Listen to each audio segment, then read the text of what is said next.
Iran, Iraq, Lebanon എന്നിവിടങ്ങളിലേക്ക് യാത്രാവിലക്ക് ഏർപ്പെടുത്തിയിരിക്കുകയാണ് U A E പൗരന്മാർ ഈ രാജ്യങ്ങളിലേക്ക് യാത്ര ചെയ്യരുത് എന്നാണ് വിദേശകാര്യ മന്ത്രാലയത്തിന്റെ നിർദ്ദേശം.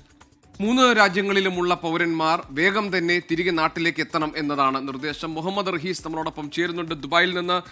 റഹീസ്, യു എ ഇയുടെ ഈ മുന്നറിയിപ്പിന്റെ കാരണങ്ങൾ എന്തൊക്കെയാണ്? ഏത് സാഹചര്യത്തിലാണ് യു എ ഇ പൗരന്മാർക്ക് ഈ തരത്തിലുള്ളൊരു യാത്രാ വിലക്ക് ഏർപ്പെടുത്തിയിരിക്കുന്നത്?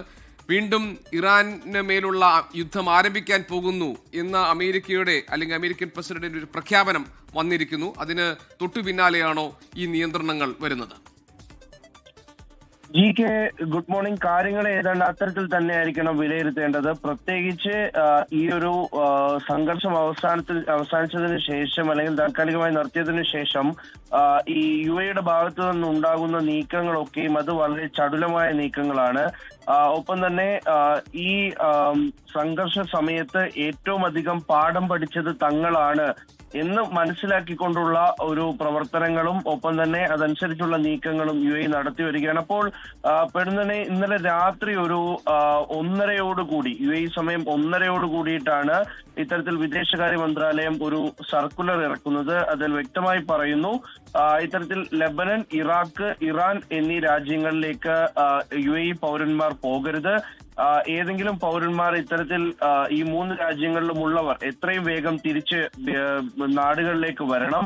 അത് ഏത് തരത്തിൽ വരാൻ പറ്റുമോ ആ തരത്തിൽ എത്രയും വേഗം തിരികെ വരണം എന്നുകൂടി ആ ഒരു നിർദ്ദേശത്തിൽ പറയുന്നുണ്ട്, ആ ഉത്തരവിലുണ്ട്. ഒപ്പം തന്നെ ഈ വിദേശകാര്യ മന്ത്രാലയത്തിനെ വിളിക്കാനുള്ള ചില നമ്പറുകളും മറ്റുമൊക്കെ കൊടുത്തുകൊണ്ടുള്ള ഒരു സർക്കുലറാണ് വരുന്നത്. അപ്പോൾ ഈ സർക്കുലർ ഇറങ്ങിയതിന് തൊട്ട് പിന്നാലെ തന്നെ ഇത്തരത്തിൽ ഈ ഇറാൻ ആക്രമണം, അമേരിക്ക ഇറാനെ ആക്രമിക്കും എന്നുള്ള കാര്യം മുൻനിർത്തിക്കൊണ്ടാണ് ഇത്തരത്തിലൊരു നടപടി എടുത്തത്. ഇനി ഒരു അമളി പറ്റാൻ പാടില്ല, അല്ലെങ്കിൽ അപ്രതീക്ഷിതമായ ഒരു ആക്രമണം ഉണ്ടായി അതിൽ പൗരന്മാർ പെട്ടുപോകരുത്, അവരുടെ സുരക്ഷയെ ബാധിക്കുന്ന തരത്തിലേക്ക് കാര്യങ്ങൾ പോകരുത് എന്ന് യു എ കണ്ടെത്തിയിട്ടുണ്ട്. അല്ലെങ്കിൽ അത്തരത്തിൽ സെൻസ് ചെയ്തുകൊണ്ടാണ് യു എ ഇത്തരത്തിലൊരു നീക്കം പെട്ടെന്ന് നടത്തിയത് എന്നുള്ളൊരു വീക്ഷണമാണ് പൊതുവെ വരുന്നത്.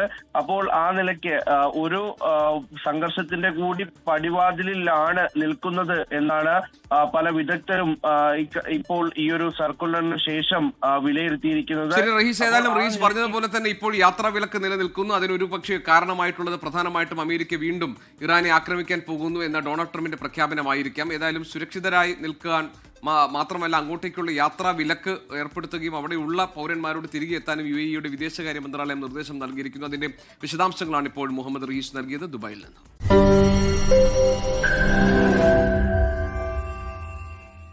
ലോകത്തെവിടെയായാലും ഏത് സമയത്തും 24 വാർത്തകളും ഓഗ്മെന്റഡ് റിയാലിറ്റി പാക്കേജുകളും എക്സ്പ്ലെയിനറുകളും വിശദമായി കാണാൻ ഞങ്ങളുടെ യൂട്യൂബ് ചാനൽ നിങ്ങൾക്ക് സബ്സ്ക്രൈബ് ചെയ്യാം.